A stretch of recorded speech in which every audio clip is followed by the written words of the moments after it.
जय आदिवासी, आपकी जय।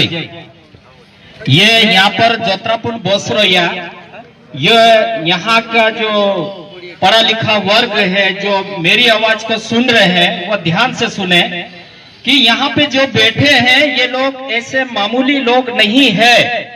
यहाँ पे जो बैठे हैं इन लोगों का योगदान मनरेगा जो बना है योजना उसको बनाने में भी योगदान है, राइट टू एजुकेशन उसमें भी योगदान है, राइट टू इंफॉर्मेशन उसमें भी योगदान है, तमाम कानून जो बने हैं तमाम योजनाएं जो बनी है उसमें योगदान रहा है। जैसे हमारे बीच में आदरणीय गजानन दादा, तो ये लोग कानून को जानने वाले लोग बैठे हैं और यहाँ जोत्रापुर ये ऐसे बैठे हैं तो इनको कोई अनपढ़ समझेंगे कि ये कुछ नहीं जानते हैं, कानून को नहीं जानते हैं। लेकिन इस यहाँ पे बैठे हैं इसमें ऐसे साथी भी हैं, इस देश की व्यवस्था के बारे में जानते हैं, हाई कोर्ट सुप्रीम कोर्ट इनके डिसीजन को भी जानते हैं और भारत के संविधान को भी जानते हैं। हम लोगों को चिंता है कि हमारे देश में भारत का संविधान को खुलेआम जलाया जाता है जंतर मंतर पे, जिससे इस देश की व्यवस्था चल रही है। क्या हो रहा है इस देश में? यहाँ पर किसानों की हालत जर्जर होती जा रही है। मंडी मेरे घर में भी अभी 20-30 कुंटल गेहूं रखे थे, लेकिन आज आएगा भाव, कल आएगा भाव करके 3-3 कुंटल 4-4 कुंटल बिक रहे हैं रोज। भाव मिल नहीं रहा है तो किसान क्या करेगा? किसान आज एक बड़ा मजदूर बन गया है। 2.5-3 एकड़ जमीन है उनके पास और उस जमीन में खाद के पैसे चले जाते हैं, दवाई के पैसे चले जाते हैं और जो औजार लगता है उसमें पैसे चले जाते हैं, खेड़ाई जुताई वगैरह में। तो कहां बचेगा? बीज लाता है उसका भी ब्याज में चले जाता है। 6 महीने में किसान पैसे देखता है, जैसा वैसा करके अपनी खेती चलाता है, लेकिन वो किसान के पास बचता क्या है? क्या बचता है? इसीलिए आत्महत्याएं देश में हर दिन बढ़ती जा रही है। कारण यही है कि हमारा किसान एक मोटा बड़ा मजदूर बन के रह गया है, किसान के पास कुछ नहीं बच रहा है। अगर अपने बच्चों को अच्छी शिक्षा नहीं दिला पाएगा, वो अपने घर में जो व्यवस्थाएं हैं उस व्यवस्था को सुचारू रूप से नहीं चला पाएगा तो क्या होगा? किसान तो इस देश की रीढ़ है। अगर किसान ही इस देश में एक लाचार स्थिति में चले जाएगा, गर्त की स्थिति में चले जाएगा, तो इस देश का क्या होगा? क्या पैसे खाएंगे? अभी कोरोना काल में ऐसे कई कंट्री में उदाहरण देखने को मिला है कि वहां पे लोग, एक परिवार के लोग इकट्ठे मर गए तो उसने सामने वाले ने बिल्डिंग के ऊपर से पैसे फेंका सड़कों पे। ऐसे भी दृश्य देखने को मिला है। और ये जो मंडी का जो मामला है और भी जो मनोरंजन जो पंचायती वाले जो मामले हैं, इसमें सबसे ज्यादा आदिवासी समाज बर्बाद हो रहा है। आदिवासी समाज को योजनाओं का लाभ नहीं मिल रहा है। आदिवासी के नाम पे इतनी योजनाएं बनती है, कितनी अनगिनत योजनाएं बनी है, लेकिन अंतिम व्यक्ति तक वो योजनाएं नहीं आ रही है। और हमारे नाम पे बजट बनता है, देश का बजट अलग बनता है, आदिवासियों का बजट अलग बनता है 275 के तहत, लेकिन वो जो बजट कहाँ पे कैसा लग रहा है उसकी भी जानकारी नहीं है। हम लोग, मैं कई जगह माइक के माध्यम से बोलता हूँ कि आदिवासियों के जितनी भी योजनाएं आती है, बजट पास होता है, उस बजट को 17 से 19% सिर्फ खर्च होता है, उसमें भी भ्रष्टाचारी, शोषण, अत्याचारी आ जाती है और बाकी पैसे रिप्लेस हो जाते हैं, डाइवर्ट कर दिए जाते हैं। डाइवर्ट कैसे?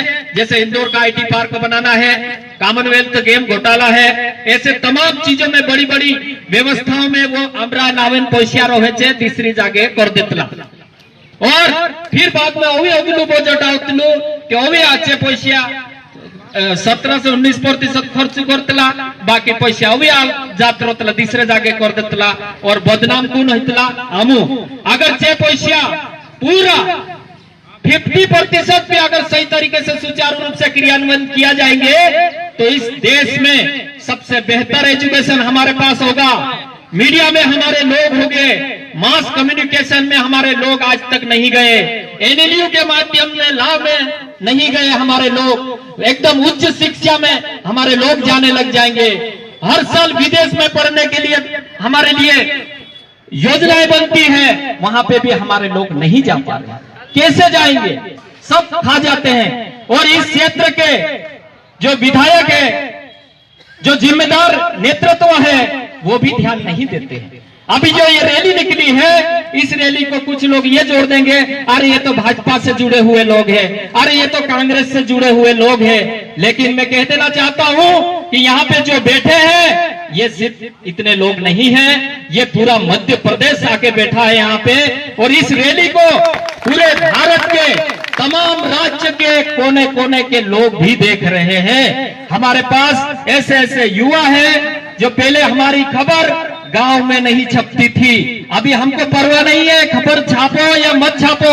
हमारे पास यूट्यूब चैनल आ गए हैं, इंस्टाग्राम आ गया है, फेसबुक आ गया है, व्हाट्सएप आ गया है। अब हमारी खबर times of India, Hindustan times, बड़े बड़े जो नामी राष्ट्रीय लेवल के अखबार हैं, उन अखबारों में भी हमारी खबरें छपने लग गई है।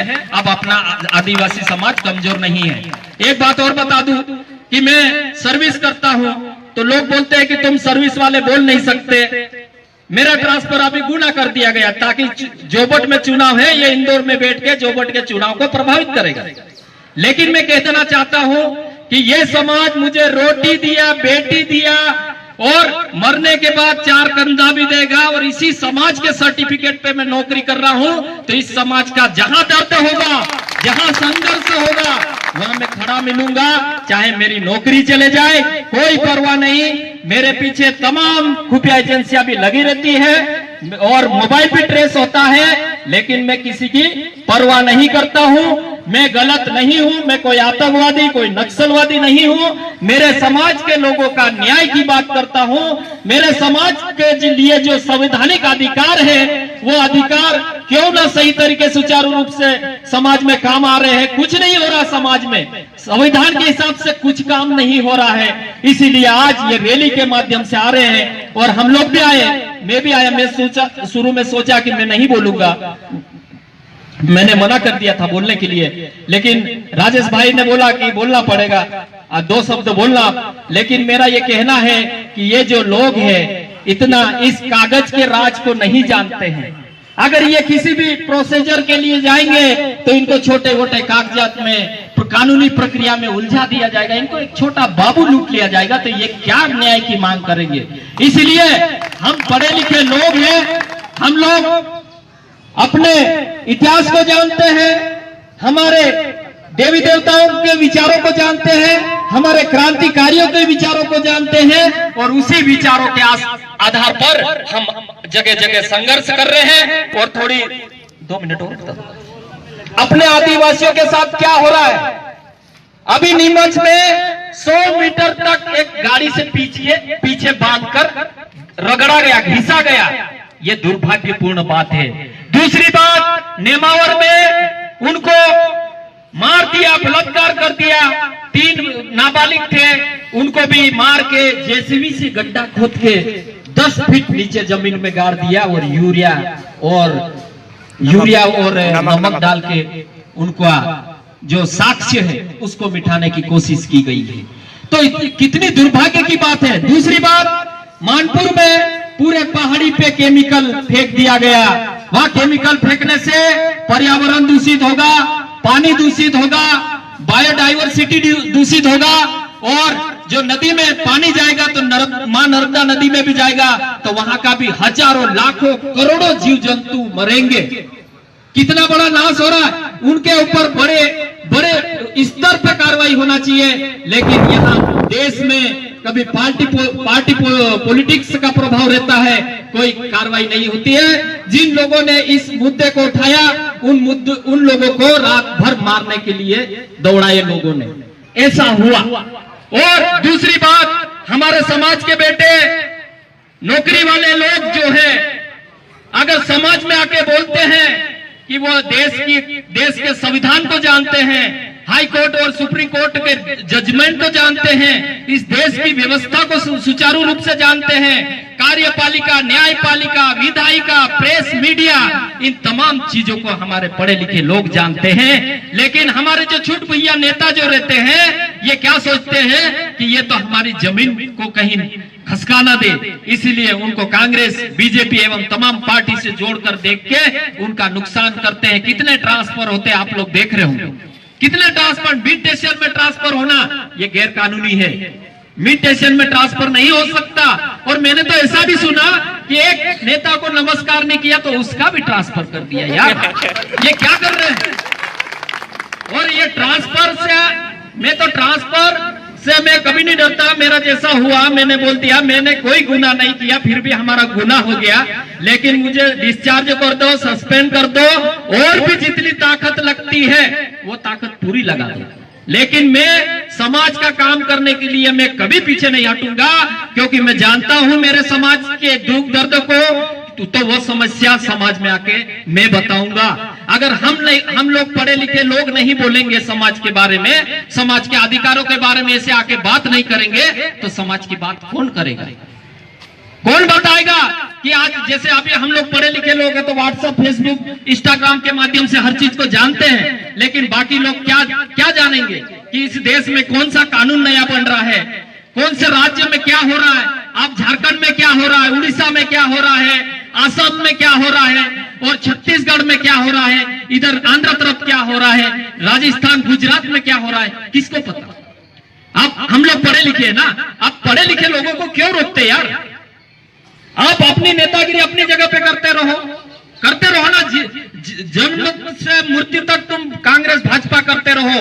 और ये मैं आप सबके सामने कहता हूं, मैं ना कांग्रेस ना बीजेपी किसी भी पार्टी से जुड़ के हम लोग नहीं रहता है। और ये जो जितने भी लोग आए हैं, ये आज का जो एक प्रदर्शन कहना चाहिए, ये एक यहाँ पे सुनवाई नहीं हो रही, देश की जो व्यवस्था है, मंडी की व्यवस्था है, जर्जर होती जा रही है, इसलिए ये लोग आए हैं। इन लोगों के संघर्ष को ना कोई जातिवादी समझे, ना कोई किसी शासन और प्रशासन के लोगों के खिलाफ समझे, ऐसा नहीं समझे, क्योंकि भारत का संविधान ने हमको संघर्ष करने का भी राइट्स दिया है। उस राइट्स के तहत ये लोग आए हैं, और इन लोगों के साथ पूरा देश के लोग हैं। और अब मैं इतना कह के अपना स्थान ग्रहण करूंगा, और नौकरी वाले जितने भी भाई हैं, यहाँ पुलिस में भी अपने भाई होंगे, उनको भी कहना चाहता हूं कि आप अगर यहाँ कोई भी विवेचना में आए तो उनका साथ दे, नहीं तो क्या है कि अपने वालों को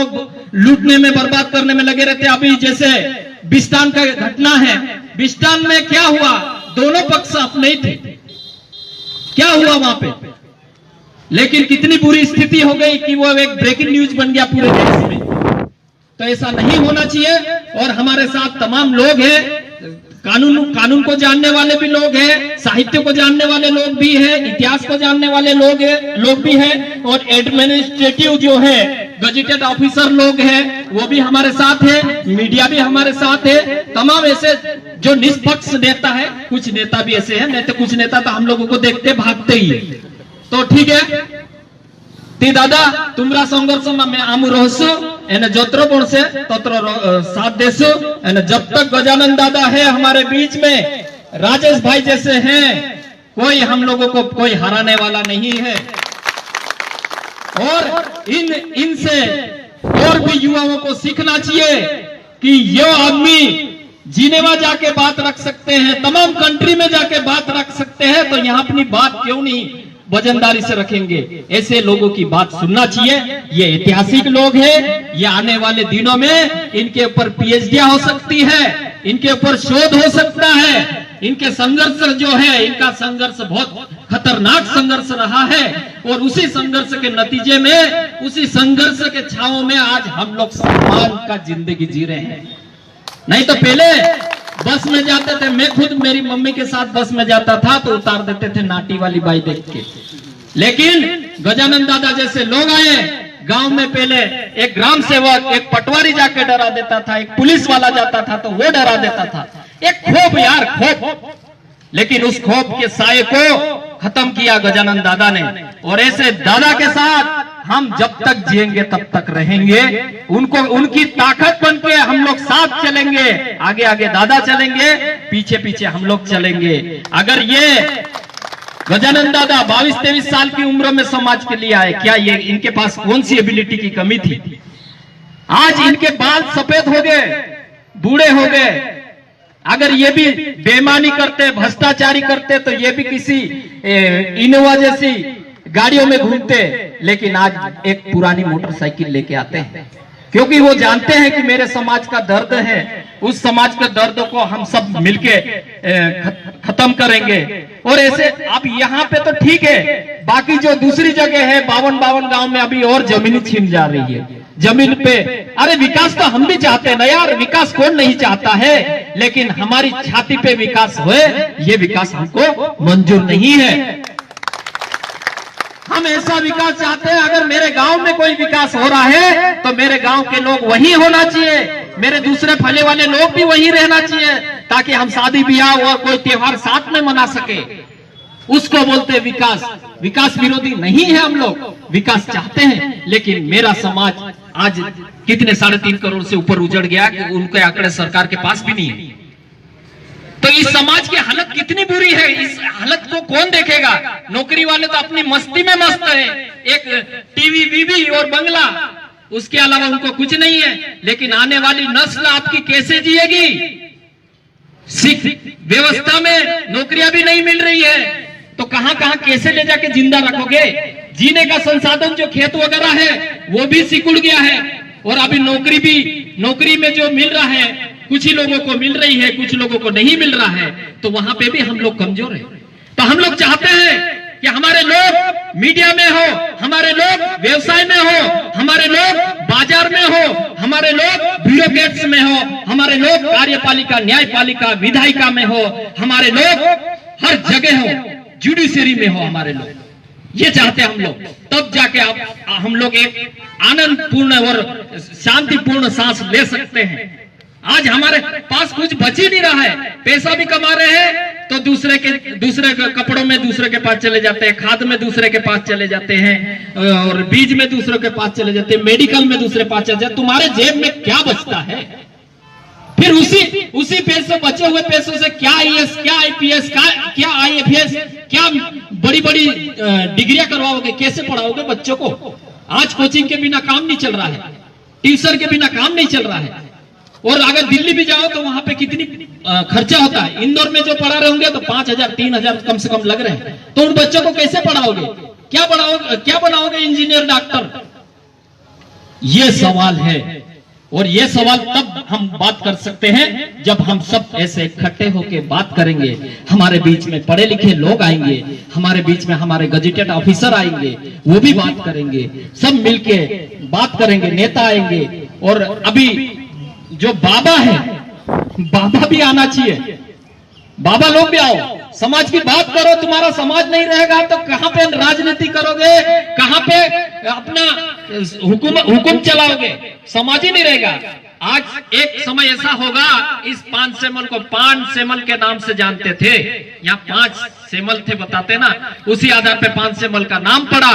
लेकिन उस समय यहाँ पे हमारे फैसले चलते थे, क्षेत्र हमारा, लोग हमारे, वोट हमारे, प्रतिनिधि हमारे, पैसा हमारे, समस्या हमारी, मुद्दे हमारे, तो फिर फैसले भी हमारे होना चाहिए।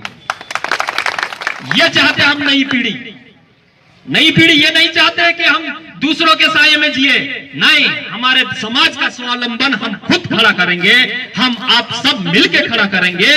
और इसी के साथ में अपना विचार यहीं पे बंद करता हूं।